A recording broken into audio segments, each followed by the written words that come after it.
Billionaire father tests his sons to see who deserves the throne of his empire. The announcement hit the ballroom like a thunderclap: Mr. Harold Cole has collapsed. The music died instantly. Champagne flutes shattered against marble as gasps and screams filled the Grand Cole Global Tower. Investors, politicians, celebrities, all froze as security rushed toward the staircase where Harold Cole, the man who had built one of America's most powerful empires, lay crumpled on the floor. "Call 911, someone shouted. 2 guards lifted the unconscious patriarch and hurried him upstairs.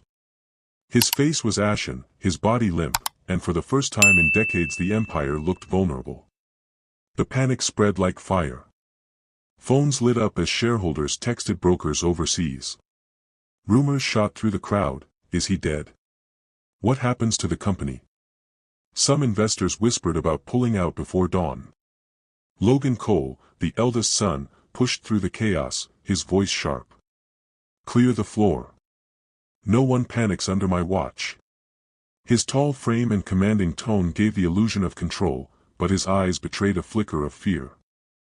Mason Cole, bent over his tablet, cursed under his breath. "The markets are already reacting. We're bleeding millions every minute." His voice was cold, his focus on graphs rather than people. Ethan Cole, the youngest, remained still near the edge of the ballroom. He didn't bark orders or crunch numbers. His gaze swept the room, the trembling staff, the fearful investors, the storm battering the tower.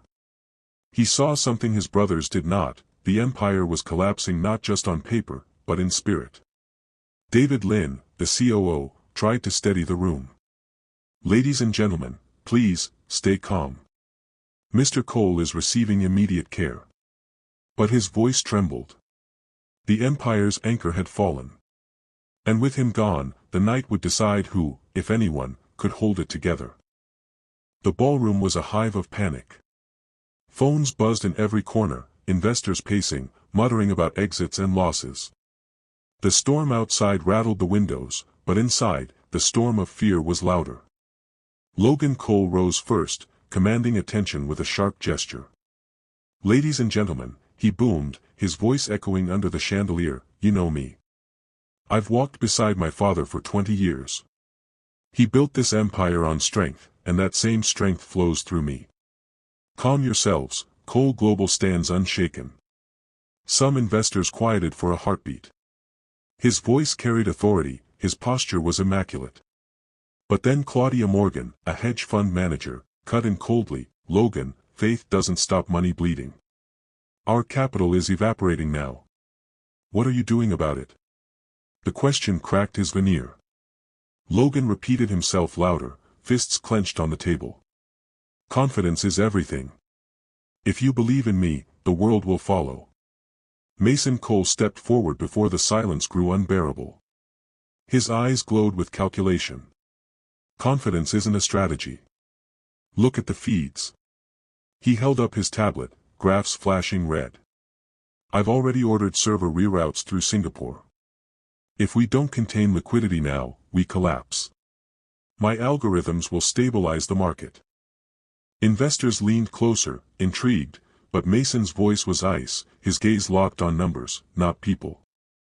When a trembling junior analyst whispered that the server teams were exhausted, Mason didn't flinch. "Then rotate faster.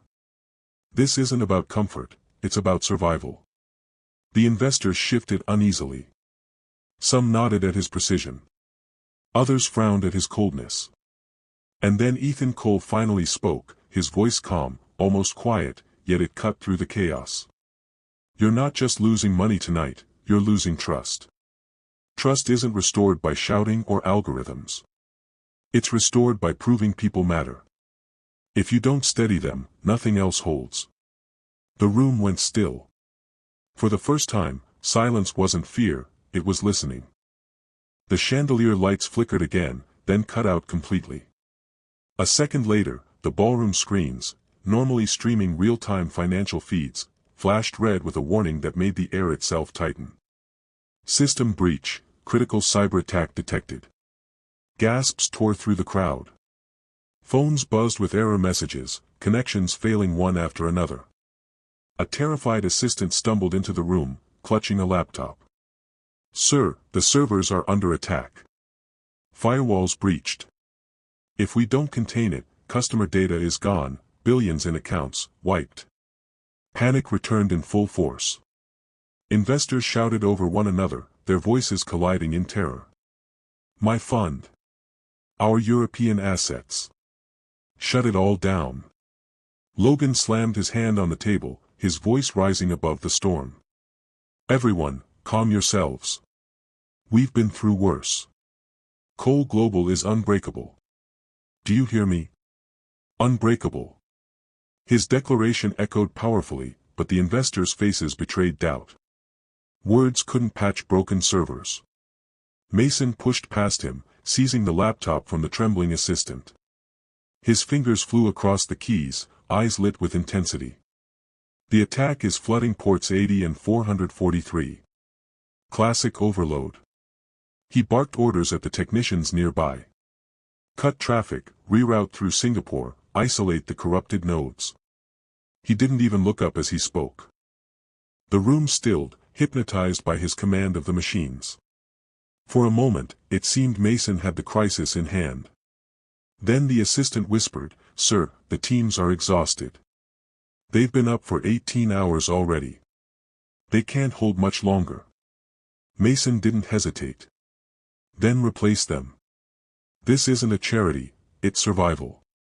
The words landed like stone. Some investors nodded at his cold efficiency. Others recoiled. Ethan, who had stood silent until then, walked slowly toward the assistant. He placed a steady hand on his shoulder. "Tell me what you need," he said softly. "Water? More staff rotations? A quiet place to focus?" The young man blinked, stunned by the simple kindness. Ethan turned to the investors. "If you want this empire to stand, you don't just protect systems. You protect the people who run them. That's how you outlast a storm." And for the second time that night, the chaos paused, not in panic, but in thought. The emergency lights hummed faintly overhead when another sound cut through the ballroom, a shrill alarm from the trading screens. Investors whipped their heads toward the massive display mounted on the far wall. The numbers were plummeting. Cole Global stock ticker, once a steady river of green, now cascaded in violent red. Down 15%. Down 20%. Then 25% in less than 5 minutes. The automated trading feed scrolled faster than eyes could follow, billions disappearing before their very eyes. Someone screamed. Another clutched his chest. Phones erupted as frantic investors tried calling brokers, their voices cracking with desperation. "Sell everything now." Logan shoved himself to the front, his voice booming to drown the panic. "This is a temporary dip. I've seen it before, it always bounces back. Hold the line and trust me." His fists slammed on the table as though brute force could steady the markets. But the investors were already shaking their heads. Words couldn't stop the bleeding. Mason's face glowed blue from his tablet as he rattled off figures. "This is a cascading failure. We're losing liquidity across all major indexes. If we don't freeze trades now, we'll hit a 40% spiral before dawn." He looked up at the board members. "Authorize me to shut down secondary trading floors immediately." His precision was surgical, his logic undeniable, but his tone was as cold as the red graphs bleeding across the screen. He spoke to machines, not to human beings losing everything in real time. Ethan stood near the investors, his voice calm though the storm outside thundered against the glass. "Look at me," he said, steady and low. "You've trusted our family for decades. This company has weathered recessions, wars, disasters. If you sell now, you'll lose everything.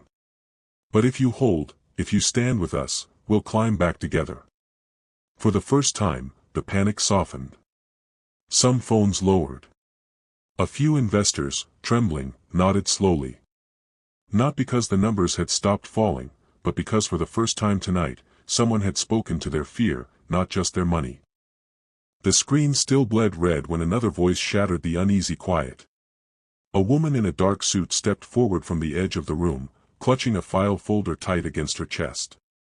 Her voice trembled, but her words struck like lightning. "I have evidence," she announced, "that Cole Global falsified safety reports in its construction division. If this is released to regulators, the company will face criminal charges." The ballroom froze. Investors gasped, board members stiffened, and the air grew heavier than the storm pounding the tower. Logan reacted first, his face twisted with rage. "This is slander," he barked, striding toward her. "Security, remove her immediately. We don't entertain lies in this family." His tone was sharp, but several investors frowned. Was he protecting the company, or silencing the truth? Mason raised his tablet, scanning the documents she offered. "If these papers leak, stock will plunge another 30% overnight," he said coolly. "The solution is simple: we bury this. Silence her, seal the files, and deny everything until we stabilize." His voice was ice, efficient, calculating. But investors shifted uncomfortably. Denial might save the numbers, but destroy the soul of the empire. Ethan stepped forward slowly, his gaze steady on the woman's frightened eyes. "Show me what you have," he said, his voice calm. She handed him the folder. He skimmed it quickly, then turned to the board and the investors. "If this is true, then our father's company made mistakes. Hiding it won't save us. Owning it will. We tell the truth, we fix it, and we prove Cole Global stands for integrity, not just wealth."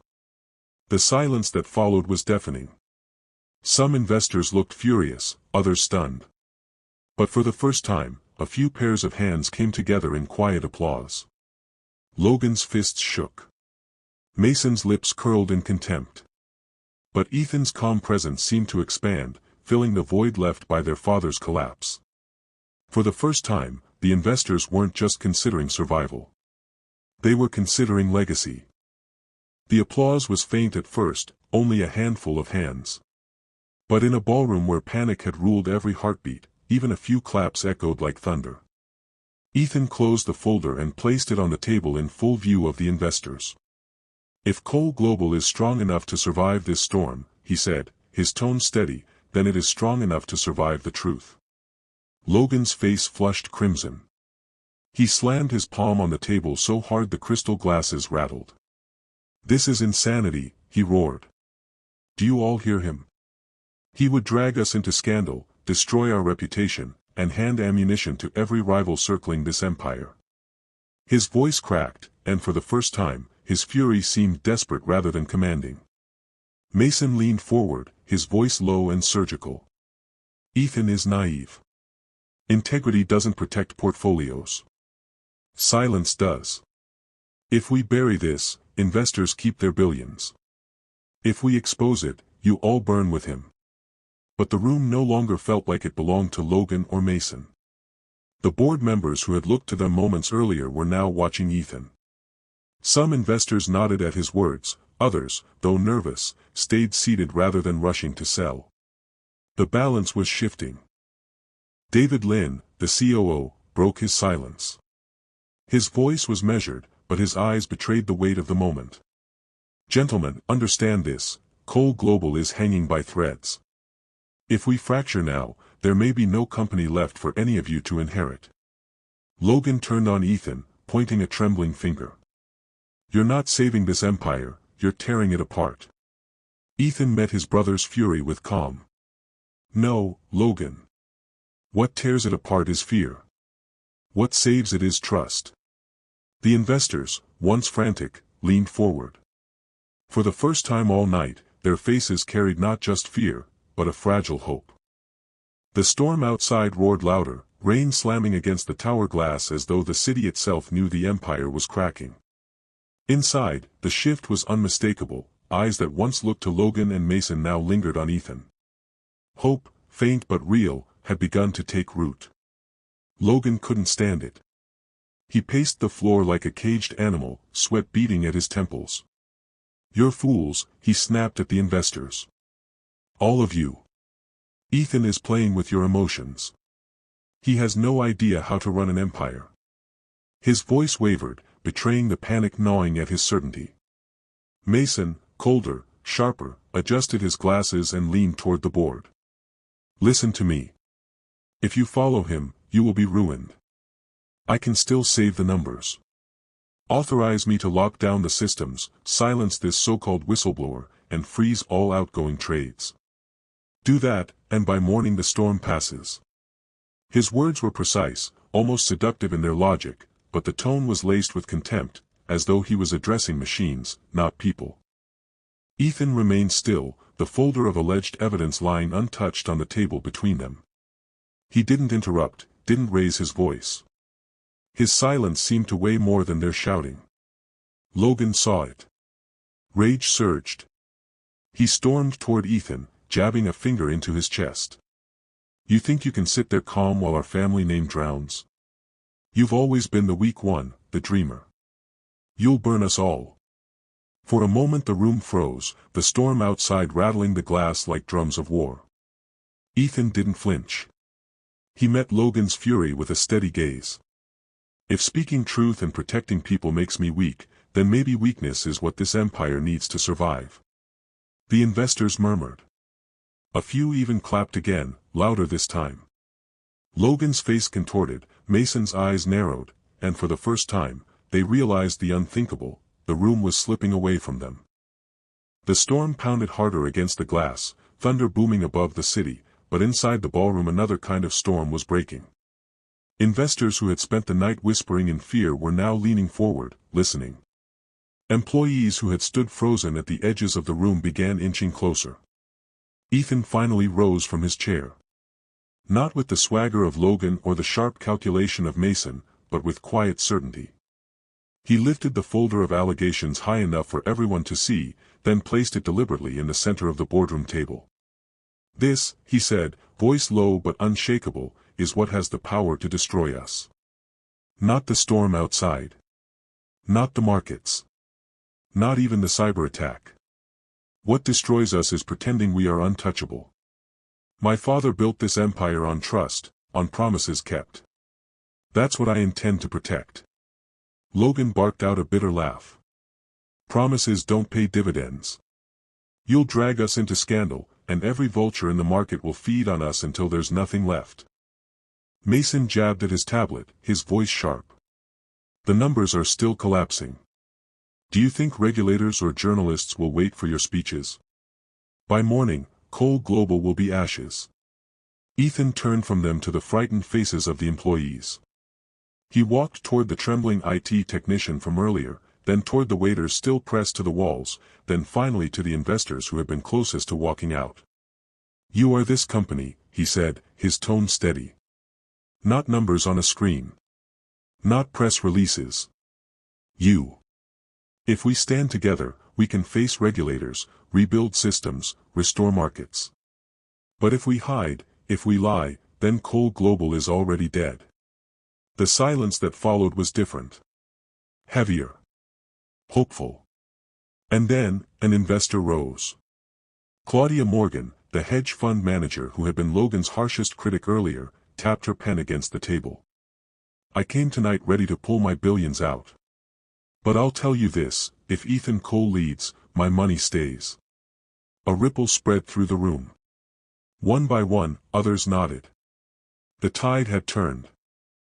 The storm outside began to ease, the thunder rolling farther into the distance, but inside the ballroom the air was still taut with suspense. Investors were no longer whispering about escape, they were watching Ethan with something close to reverence. Employees, from executives to janitors, now stood behind him, their faces steadier. Logan's fists were balled tight, his breath ragged. Mason's eyes darted over his dying graphs, desperate for numbers that could rescue him. But no numbers came.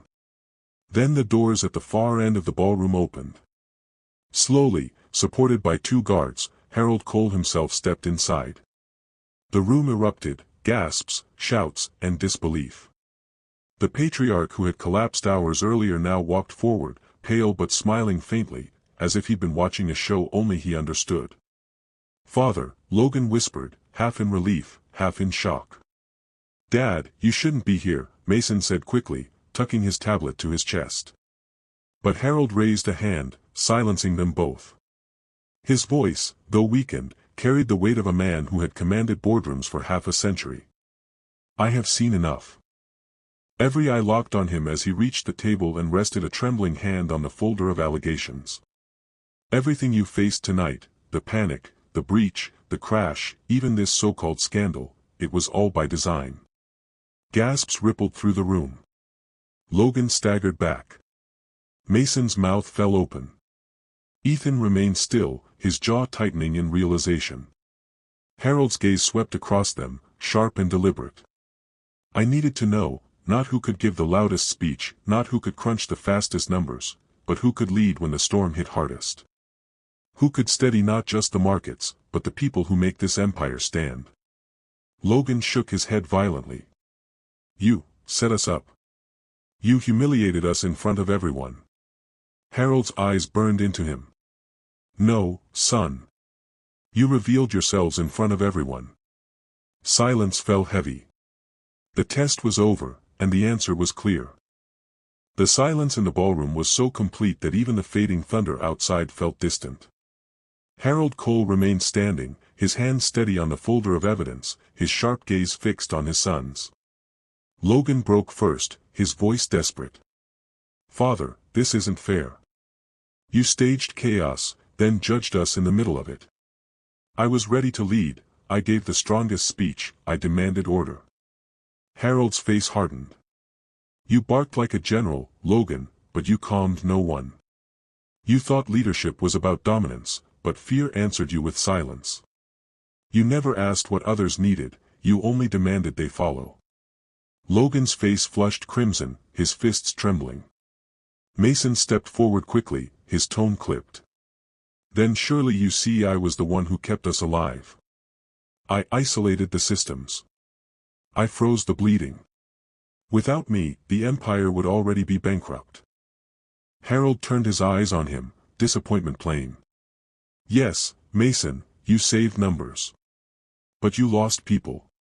You treated men and women like expendable parts of your algorithms. An empire without loyalty is already dead. Mason swallowed hard, his arrogance faltering. Finally, Harold shifted his gaze to Ethan. And you, his voice softened. You didn't promise miracles. You didn't bury the truth. You steadied the people. You reminded this room that Cole Global was built on trust, not deceit. You led not by force, not by calculation, but by conviction. The investors nodded, some murmuring their agreement. Claudia Morgan stood again. He has my vote. And my capital. Others followed, voices rising in support. Harold drew a long breath. Then it's decided. Ethan Cole will take my place as leader of this empire. Logan gasped, Mason staggered back, but the room erupted, not in panic this time, but in applause. Employees cheered, investors clapped, the storm outside now nothing more than fading rain. Ethan looked at his father, eyes glistening. You planned this all along. Harold gave the faintest smile. The world won't hand you a throne, son. You have to earn it in the storm. And tonight, you did.